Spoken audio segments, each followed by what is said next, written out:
நம்ம video subscribe பண்ணிவிட்டு கடைசி வரைக்கும் ஃபுல்லாக பாருங்கள் நண்பா. ரொம்பவே யூஸ்ஃபுல்லாக இருக்கும். அதே மாதிரி உங்களுக்கு வேறு ஏதாவது கேட்ஜெட்டை பற்றி ரிவ்யூ பண்ணணும் அப்படின்னா கீழே கமெண்ட்ஸை தெரிவிங்க. நான் அதை பற்றி வீடியோ போடுறேன். வாங்க வீடியோக்குள்ளே போகலாம். ஓகே, இன்றைக்கி நம்ம சோனியில் ஒரு அட்டகாசமான ஒரு இயர்பட்ஸை பற்றி தான் பார்க்க போகிறோம். சோனியில் இது வரைக்கும் போட்டதில் இது ஒரு டிஃப்ரெண்ட்டாக போட்டிருக்காங்க. அது பேர் என்னென்னு பார்த்தீங்கன்னா சோனி லிங்க்பட்ஸ் wf-L900 அப்படிங்கிற இயர்பட்ஸை பற்றி தான் பார்க்க போகிறோம். இது லிட்டில் பிட் காஸ்ட்லியாக தான் போட்டிருக்காங்க. இதோட ப்ரைஸை பார்த்தீங்கன்னா 14,990 போட்டிருக்காங்க. கிட்டத்தட்ட 15,000. ஆனால் நீங்கள் இதை இன்றைக்கி அமேசானில் ப்ரீ ஆர்டர் பண்ணிங்கன்னா உங்களுக்கு 2,000 டிஸ்கவுண்ட் வேறு போட்டிருக்காங்க. இதை பற்றி ஃபுல் ஸ்பெசிஃபிகேஷன் சொல்கிறேன். வாங்க கடைசி வரைக்கும் பாருங்கள், யூஸ்ஃபுல்லாக இருக்கும். ஃபஸ்ட்டு இதோட டிசைனை பற்றி பார்ப்போம். சோனியில் இது வரைக்கும் போட்டதில் இது ஒரு டிஃப்ரெண்ட்டான டிசைனாக இருக்குது. இது வரைக்கும் போட்ட இயர்பட்ஸ்லேயே இதுதான் ஒரு டிஃப்ரெண்ட்டாக இருக்கும். பார்க்கவே லுக்காகவும் இருக்கும். இது எப்படி இருக்குன்னு பார்த்தீங்கன்னா ஒரு சர்க்கிள் தனி எக்ஸ்ட்ரா ஒரு சர்க்கிள் கொடுத்துருப்பாங்க. அது என்னென்னு பார்த்தீங்கன்னா கரெக்டாக உங்கள் காரில் ஃபிக்ஸ் ஆகும். இந்த இயர்பட்ஸை நீங்கள் மாட்டிட்டு எவ்வளோ தூரம் ஜம்ப் பண்ணாலும் அவ்வளோ சீக்கிரத்தில் கீழே விழாதுன்னு ஆட்லேயே சொல்கிறாங்க. அது மட்டும் இல்லாமல் இதில் ஏகப்பட்ட புது புது ஆப்ஷன்லாம் கொடுத்துருக்காங்க. இது வரைக்கும் எந்த இயர்பட்ஸ்லையும் இல்லாத ஆப்ஷன்லாம் நிறைய கொடுத்துருக்காங்க. வாங்க அது ஒன்றுனா சொல்கிறேன், கடைசி வரைக்கும் பாருங்கள். இந்த இயர்பட்ஸில் வந்து தனியாக ஒரு அடிஷ்னலாக ரிங் மாதிரி கொடுத்துருக்காங்க. அது என்னென்னு பார்த்தீங்கன்னா ஒரு டயஃப்ராம் மாதிரி இருக்கும். அது எதுக்காண்டின்னு பார்த்தீங்கன்னா ஆடியோ டிரான்ஸ்பரன்சி அப்படின்னு சொல்லியிருக்காங்க. அது எதுக்குன்னு பார்த்தீங்கன்னா நீங்கள் காதில் மாட்டிக்கிட்டு உங்களை சுற்றி நடக்கிற, அதாவது நீங்கள் இப்போ காதில் மாட்டிகிட்டு இருக்கீங்க அப்படின்னா எதாவது இயர்பட்ஸை நீங்கள் காதில் மாட்டிங்கன்னா சுற்றி என்ன நடக்குன்னு சொல்லி ஓரளவு உங்களால் கணிக்க முடியாது. ஆனால் இதை மாட்டிட்டிங்கன்னா போதும், காதில் இயர்பட்ஸ் இருக்கிறதே தெரியாது.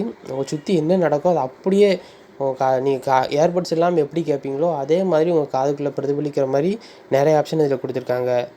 முக்கியமாக அந்த ரிங் டைப் வந்து எதுக்கு யூஸ் ஆகுதுன்னு பார்த்தீங்கன்னா மோஸ்ட்லி நீங்கள் சப்போஸ் நீங்கள் கால் பேசிகிட்ருக்கீங்க அப்படின்னா பக்கத்தில் யாராவது பேசினா மற்ற இயர்பட்ஸில் கேட்காது உங்களுக்கு அவ்வளோ சீக்கிரத்தில். ஆனால் நீங்கள் கால் பேசிகிட்ருக்கீங்க அப்படின்னா யாராவது உங்களுக்கு கால் பண்ணி உங்களுக்கு பேரை சொல்லி கூப்பிட்டா இது அப்படியே நேச்சுரலாக கூப்பிட்ட மாதிரி உங்கள் காதில் வந்து விழும். அது மட்டும் இல்லாமல் நீங்கள் ஃப்ரெண்ட்ஸோட சேட்டு பண்ணிக்கலாம். பாட்டு கேட்டுக்கிட்டே உங்கள் ஃப்ரெண்ட்ஸோட சேட்டு பண்ணிக்கலாம். அந்த அளவுக்கு கிறிஸ்டல் கிளியராக வெளியே என்ன நடக்கும் அந்த சவுண்டு உங்களுக்கு கொடுக்கும் அப்படின்னு சொல்லியிருக்காங்க. அப்புறம் அதோட வெயிட்டை பார்த்திங்கன்னா ரொம்பவே கம்மியாக வெறும் 4 கிராம் தான் கொடுத்துருக்காங்க. இதை நீங்கள் காதில் மாட்டிட்டு பாட்டு கேட்க ஆரம்பிச்சிங்க அப்படின்னா ஒரு 10 செகண்ட் கழிச்சு உங்கள் காதில் அந்த இயர்பட்ஸ் இருக்கிறதே நீங்கள் மறந்துடுவீங்கன்னு வேறு சொல்லியிருக்காங்க. அவ்வளோ லைட் வெயிட்டாக இருக்கும், ரொம்பவே காம்பேக்டாக குட்டியாக இருக்கும். உங்கள் காதில் மாட்டிருக்கிறது அழகாக உங்கள் காதில் மாட்டிருக்க வெளியே எதுவுமே தெரியாத மாதிரி பார்க்கவே ரொம்ப யூஸ்ஃபுல்லாக பெர்ஃபெக்டாக கொடுத்துருக்காங்க. அது மட்டும் இல்லாமல் இதில் மைக்ரோஃபோன் வந்து ரொம்பவே அட்வான்ஸ் மாடல் கொடுத்துருக்கனால நீங்கள் கால் பேசும்போதும் சரி, நீங்கள் எவ்வளோ சவுண்டாக இருந்த ஏரியாவிலேருந்து கால் பேசினாலும் போதும், நீங்கள் கால் பேசும்போது உங்கள் வாய்ஸ் மட்டும் தான் கிறிஸ்டல் கிளியர் ஆப்போனண்ட்டுக்கு தெளிவாக கேட்கணும்னு சொல்லியிருக்காங்க.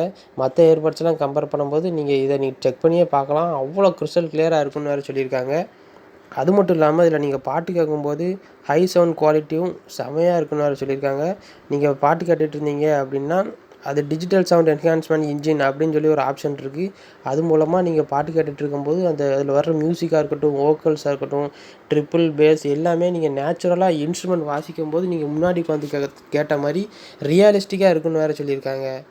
அது மட்டும் இல்லாமல் நீங்கள் கால் பேசும்போது உங்களை சுற்றி நடக்கிற எல்லா சவுண்டையும் டம்ப் பண்ணுறதுக்காண்டி 500 மில்லியன் வாய்ஸ் சாம்பிளை எடுத்து ஃபுல்லாக கம்ப்ரஸ் பண்ணி எக்ஸ்ட்ராக்ட் பண்ணி ஹெட்ஃபோனை சொல்லப்போனால் வேறு லெவலில் எடிட் பண்ணியிருக்காங்கன்னு வேறு சொல்லலாம். அது மட்டும் இல்லாமல் இதோட ஆடியோ குவாலிட்டியை பற்றி பார்ப்போம். இதோட ஸ்பீக்கர் பார்த்திங்கன்னா 12mm ரிங் டிரைவர் கொடுத்துருக்காங்க. அது ஸ்பீக்கரை வெளியே தெரியாத மாதிரி இந்த ரிங் டிரைவர் உள்ளே டயஃப்ரம் பண்ணுற மாதிரி என்னமோ நிறைய ஆப்ஷன் உள்ளே கொடுத்துருக்காங்க. அப்புறம் பார்த்திங்கன்னா இதில் ஒரு பெரிய அட்வான்ஸான ஆப்ஷன் ஒன்று கொடுத்துருக்காங்க. அது இது வரைக்கும் எந்த இயர்பட்ஸ்லையும் வரலான்னு தான் நான் நினைக்கிறேன். இப்போ நீங்கள் பாட்டு ப்ளே பண்ணுறீங்க, பாஸ் பண்ணுறீங்க அப்படின்னா நம்ம நார்மலாக இயர்பட்ஸை நம்ம டேப் பண்ணுவோம். ஆனால் இந்த இயர்பட்ஸை பொறுத்த வரைக்கும் நீங்கள் இயர்பட்ஸை டச்சே பண்ண வேண்டாம். இயர்பட்ஸுக்கு வெளியே உங்கள் இயரில் இந்த கண் பக்கத்தில் நீங்கள் டச் பண்ணாலே போதும், இயர்பட்ஸ் சென்ஸ் ஆயிரும். அப்படி ஒரு ஆப்ஷன் வேறு கொடுத்துருக்காங்க இதில். சப்போஸ் நீங்கள் பாட்டு கேட்டுட்ருக்கீங்க அப்படின்னா நெக்ஸ்ட்டு பாட்டு மாறணும் அப்படின்னா உங்கள் கண்ணு பக்கத்தில் டபுள் டேப் பண்ணிங்கன்னா நெக்ஸ்ட் பாட்டு மாறும், ட்ரிபிள் டேப் பண்ணிங்கன்னா ப்ரீவியஸ் பாட்டு மாறும். அந்த மாதிரி நீங்கள் இயர்பட்ஸை தொடாமையே உங்கள் காது பக்கத்தில் டச் பண்ணாலே அதை சென்ஸ் ஆகிற மாதிரி அட்வான்ஸ் ஆப்ஷனாக கொடுத்துருக்காங்க. அப்புறம் இன்னொரு பெரிய ஆப்ஷன் என்னென்னு பார்த்தீங்கன்னா நீங்கள் பாட்டு கேட்டுட்ருக்கீங்க, இயர்பட்ஸை காதில் மாட்டி பாட்டு கேட்டுட்ருக்கீங்க அப்படின்னா நல்ல சத்தமான ஏரியாவில் உள்ளே போனீங்க அப்படின்னா ஆட்டோமேட்டிக்காக வால்யூம் இன்க்ரீஸ் ஆகி வெளியே கேட்குற சவுண்டுக்கும் நீங்கள் நார்மலாக இயர்பட்ஸை மாட்டி பாட்டு கேட்டுட்ருக்கீங்க அப்படின்னா நீங்கள் உங்கள் சத்தமான க்ரௌடான ஏரியாவில் போனீங்கன்னா நீங்கள் மொபைல் எடுத்து வால்யூம் கூட்டுவீங்க. ஆனால் இதில் அப்படி இல்லை, எல்லாமே ஆட்டோமேட்டிக்காக இருக்குது. நீங்கள் சத்தமான ஏரியாவுக்குள்ளே போனீங்கன்னா ஆட்டோமேட்டிக்காக வால்யூம் இன்க்ரீஸ் ஆகிக்கணும். நீங்கள் பீஸ்ஃபுல்லான ஏரியா, சவுண்டே இல்லாத ஏரியாவிலேருந்து பாட்டு கேட்டுட்ருக்கீங்க அப்படின்னா ஆட்டோமேட்டிக்காக அந்த சவுண்டுக்கு ஏற்றாப்புல உங்கள் இயர்பட்ஸ்லையும் ஆட்டோமேட்டிக்காக வால்யூம் கண்ட்ரோல் ஆகி டிக்ரீஸ் ஆகி உங்களுக்கு கொடுக்கும். இந்த விதத்தில் இது ஒரு அட்வான்ஸான ஆப்ஷன் தான் நான் சொல்லுவேன். அப்புறம் இன்னொரு என்ன ஒரு ஆப்ஷன்னு பார்த்தீங்கன்னா, இதில் செட் ஸ்பீக் டு சேட் அப்படின்னு ஒரு ஆப்ஷன் இருக்குது. அது எதுக்குன்னு பார்த்தீங்கன்னா, இப்போ சப்போஸ் நீங்கள் பாட்டு கேட்டுட்ருக்கீங்க, அது இயர்பட்ஸை காதில் மாட்டி பாட்டு கேட்டுட்ருக்கீங்க அப்படின்னா, யாராவது உங்கள் பக்கத்தில் வந்து பேச வராங்க அப்படின்னா, நீங்கள் ஏதாவது அவங்கள்ட்ட பேச ஸ்டார்ட் பண்ணிங்கன்னா போதும், ஆட்டோமேட்டிக்காக பாட்டு பாஸ் ஆயிரும்.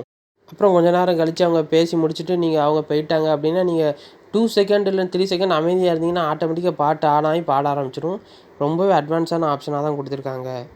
இதில் ஆம்பியன் சவுண்ட் தான் வேறு லெவலில் கொடுத்துருக்காங்க. ஏன்னா ஆம்பியன் சவுண்டுன்னு என்னென்னு பார்த்தீங்கன்னா, இயர்பட்ஸில் காதில் மாட்டிக்கிட்டு நீங்கள் மற்ற இயர்பட்ஸ்லாம் காதில் மாட்டிட்டு யாராவது வெளியே வந்து பேசுனாங்க அப்படின்னா ஒரு மாதிரி சவுண்டாக கேட்கும்.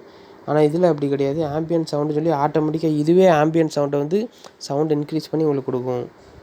அந்த சவுண்டை இன்க்ரீஸ் பண்ணி கொடுக்கும்போது நேச்சுரலாக இயர்பட்ஸே இல்லாமல் அவங்க நேச்சுரலாக அவங்களுக்கு முன்னாடி நின்று நீங்கள் பேசும்போது கேட்குற மாதிரி ரியலிஸ்டிக்காக அவங்க என்ன பேசுகிறாங்களோ அது அப்படியே உங்கள் காதில் வந்து கேட்கும். அது பேர் தான் ஆம்பியன் சவுண்டுன்னு சொல்லி இதில் கொடுத்துருக்காங்க. அப்புறம் இன்னொரு ஆப்ஷன் என்னென்னு பார்த்தீங்கன்னா, இதை நீங்கள் வாய்ஸ் மூலமாகவே கண்ட்ரோல் பண்ணிக்கலாம். For example okay Google, Alexa அந்த மாதிரி நீங்கள் வாய்ஸ் அசிஸ்டண்ட்டும் சப்போர்ட் ஆகிற மாதிரி நீங்கள் ஆக்டிவேட் பண்ணி வச்சுட்டிங்கன்னா போதும், ஆட்டோமேட்டிக்காக உங்கள் இன்ஃபர்மேஷன் என்னென்ன மொபைலில் வருதோ அது எல்லாமே நீங்கள் காதிலே கேட்டுக்கலாம். ஃபார் எக்ஸாம்பிள் மைக்ரோசாஃப்ட் அவுட்லுக்காக இருக்கட்டும், அதே மாதிரி சிரியாக இருக்கட்டும், கூகுள் அசிஸ்டண்ட்டாக இருக்கட்டும், அந்த மாதிரி எதுனாலும் நீங்கள் ஹேண்ட்ஸ் ஃப்ரீயாக நீங்கள் இயர்பட்ஸை டச் பண்ணவே வேண்டாம். உங்கள் வாய்ஸ் அசிஸ்டன்ட் மூலமாகவே எல்லாமே நீங்கள் கண்ட்ரோல் பண்ணிக்கலாம். சொல்லப்போனால் இதில் அலெக்ஸாலாம் பில்ட் இன்னாவே கொடுத்துருக்காங்க. இந்த இயர்பட்ஸ்லையும் இந்த மாதிரி கொடுத்தாங்களா என்னன்னு தெரியல. இதில் அலெக்ஸா வந்து இன்பில்ட்டாகவே கொடுத்துருக்காங்க உள்ளே. அப்புறம் இன்னொரு ஆப்ஷன் என்னென்னு பார்த்தீங்கன்னா, இதில் ஃபாஸ்ட் பேர் அப்படிங்கிற ஒரு ஆப்ஷன் கொடுத்துருக்காங்க. அது நீங்கள் உங்கள் மொபைல், லேப்டாப், அது மட்டும் இல்லாமல் டேப் அந்த மாதிரி எல்லா இதிலும் நீங்கள் கனெக்ட் பண்ணி வச்சிட்டிங்கன்னா போதும். நீங்கள் ஒன்ஸ் ஒரு தடவை கனெக்ட் பண்ணிட்டீங்கன்னா போதும், எப்போ நீங்கள் இயர்பட்டை ஓப்பன் பண்ணுறீங்களோ ஆட்டோமேட்டிக்காக உங்களுக்கு நோட்டிஃபிகேஷன் வந்து கனெக்ட் ஆகிரும். நீங்கள் ஒவ்வொரு நேரமும் எடுத்து ப்ளூடூத் ஆன் பண்ணி கனெக்ட் பண்ணியிருக்க தேவையில்லை. அது மட்டும் இல்லாமல் இன்னொரு பெஸ்ட் ஆப்ஷன் கொடுத்துருக்காங்க. ஃபைண்ட் மை இயர்பட்ஸ் அப்படிங்கிற ஒரு ஆப்ஷன் கொடுத்துருக்காங்க. அது எதுக்குன்னு பார்த்தீங்கன்னா, சப்போஸ் நிறைய பேர் இயர்பட்ஸை தலைவாணி கடியில் இல்லைன்னா கட்டில் எங்கேயாவது போட்டுட்டு தேடிட்டு கிடப்பாங்க எங்கே கிடக்குன்னு சொல்லி. ஆனால் இதில் அந்த ஃபைண்ட் மை டிவைஸ் கொடுத்துட்டிங்கன்னா போதும், ஆட்டோமேட்டிக்காக உங்கள் இயர்பட்ஸ் எங்கே இருக்கோ அங்கேருந்து பீப் சவுண்டு கொடுக்க ஆரம்பிச்சிடும். அப்போ நீங்கள் கண்டுபிடிச்சலாம், நம்ம இயர்பட்ஸ் இங்கே தான் இருக்குன்னு சொல்லி ஈஸியாக நீங்கள் போய் கண்டுபிடிச்சி எடுத்துடலாம்.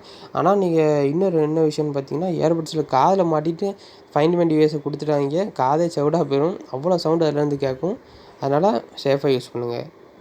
அப்புறம் பார்த்தீங்கன்னா, இயர்பட்ஸில் பேட்டரி லோவாக இருக்கட்டும், அந்த மாதிரி ஏகப்பட்ட நோட்டிஃபிகேஷன் எல்லாமே உங்கள் மொபைல்லேயே வந்துடும். அப்படி இல்லை டேப்லெட், லேப்டாப் எல்லாமே நோட்டிஃபிகேஷன் வர்ற மாதிரி நல்ல வடிவமைச்சிருக்காங்க. அது மட்டும் இல்லாமல் அந்த லிங்க்பட்ஸ் வந்து நீங்கள் ஈஸியாக லேப்டாப்பில் வந்து Windows 11, Windows 10, டெஸ்க்டாப், பிசி எதுலனாலும் ஈஸியாக கனெக்ட் பண்ணிக்கலாம். பேரிங் மோடை நீங்கள் செலக்ட் பண்ணி வச்சிட்டிங்கன்னா போதும், எப்போ நீங்கள் ஓப்பன் பண்ணாலும் ஆட்டோமேட்டிக்காக உங்கள் சிஸ்டத்தோட கனெக்ட் ஆகிற மாதிரி நல்லாவே அட்வான்ஸாக கொடுத்துருக்காங்க.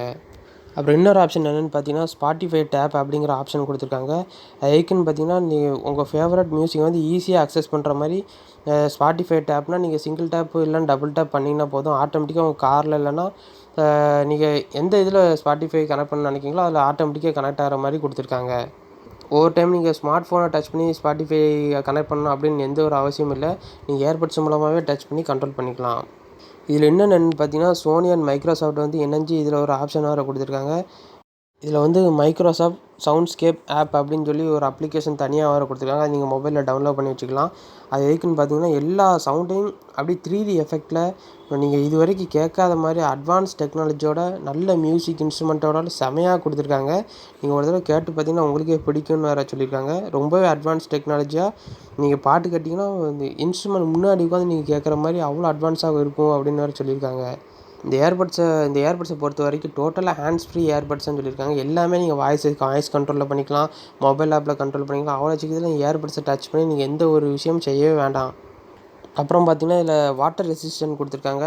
அது என்ன ரேட்டிங் பார்த்தீங்கன்னா, IPX4 வாட்டர் ரெசிஸ்டன்ட் ரேட்டிங் கொடுத்துருக்காங்க. அது வந்து பார்த்தீங்கன்னா, splash proof and sweat proof தான் கொடுத்துருக்காங்க. ஸ்ப்ளாஷ் ப்ரூஃப்னால் இப்போ சப்போஸ் நீங்கள் ரோட்டில் நடந்து போயிட்டுருக்கீங்க அப்படின்னா திடீர்னு மழை பெய்யுது அப்படின்னா, அந்த மாதிரி டைமில் ரெயின் வாட்டர் பட்டுச்சுன்னா அவ்வளோ சீக்கிரம் இயர்பட்ஸ் ஒன்றாகாது.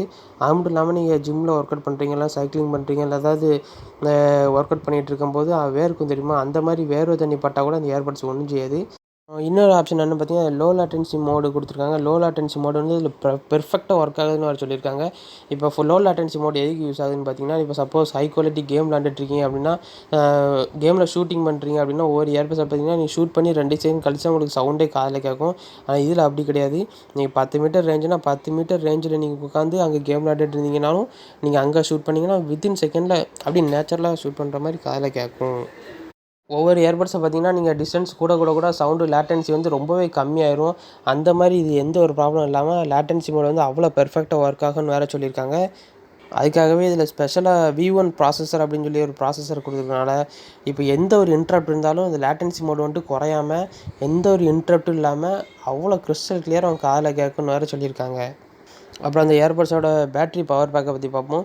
நீங்கள் ஒரு தடவை சார்ஜ் பண்ணிட்டீங்கன்னா போதும், சார்ஜிங் கேஸ் வந்து 17.5 மணி நேரம் வரைக்கும் கண்டிப்பாக சார்ஜ் நிற்கும்னு சொல்லியிருக்காங்க. அதாவது 17.5 ஹவர்ஸ் வரைக்கும் சார்ஜ் நிற்கும்னு சொல்லியிருக்காங்க.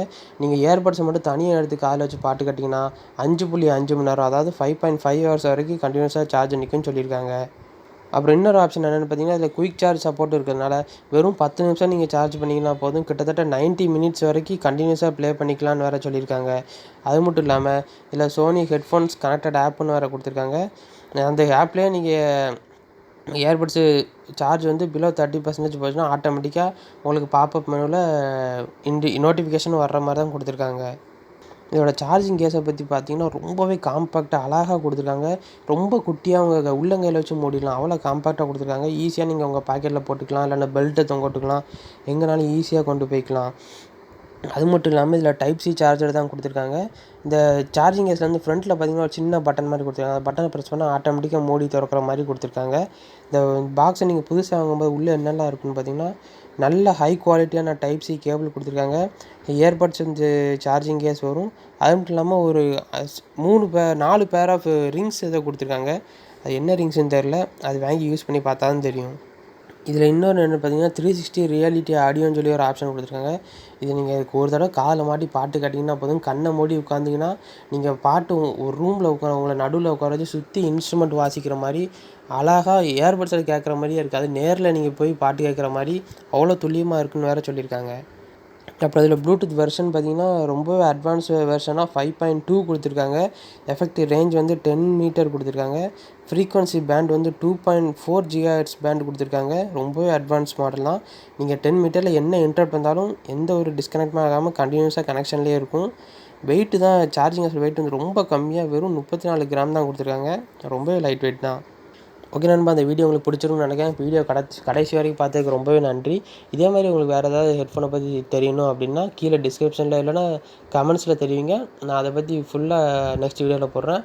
ஓகே நண்பா, இதே மாதிரி இன்னொரு கேஜெட்டோட நெக்ஸ்ட் வீடியோவில் சந்திக்கிறேன். அது வரைக்கும் பாய்.